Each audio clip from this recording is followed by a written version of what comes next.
என்னை கேட்பாங்க, நீ முதல் கையெழுத்து எதுக்கு முதல் கையெழுத்து முதலமைச்சர் கையெழுத்து தான் போடுவேன், இல்லைன்னு செல்லாதில்ல. முதல் கையெழுத்து முதலமைச்சர், அதுக்கப்புறம் அடுத்த கையெழுத்து. இதுக்கெல்லாம் ஒரு கையெழுத்தா? போடுறா எழுத்து, மூடுறா கூட்ட போடுற.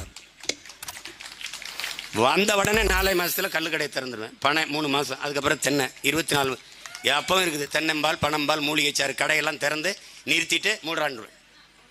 அவன் கோவிக்க மாட்டான். எங்கள் போய் கல்லை போய் கூடுறா போட, போய் குடிச்சு சந்தோஷமா போட. உழைக்கணும். சோம்பி உட்காந்தான்னு வச்சுக்க, வீட்டு வாசல் வந்து பச்சை மட்டையை வச்சு வெளுத்து விட்டுருவேன். பாரு, எங்க பார்த்தாலும் 1.5 கோடி பேர் வட இந்தியா வந்து உட்காந்துட்டான். ஏன்? நீ உழைப்பிலிருந்து வெளியேற்றப்பட்டாய். உன் இன வரலாற்றை தெரிந்து கொள்ளின் உடன் பிறந்தவனே, முதலில் எங்கிருந்து வெளியேற்றப்பட்டாய்? எங்கிருந்து? கோயில்களிலிருந்து வெளியேற்றப்பட்டாய். கோயில்கள் உன் வழிபாட்டு தலம் மட்டுமல்ல, உன் வரலாற்று பேர் ஆவணம்.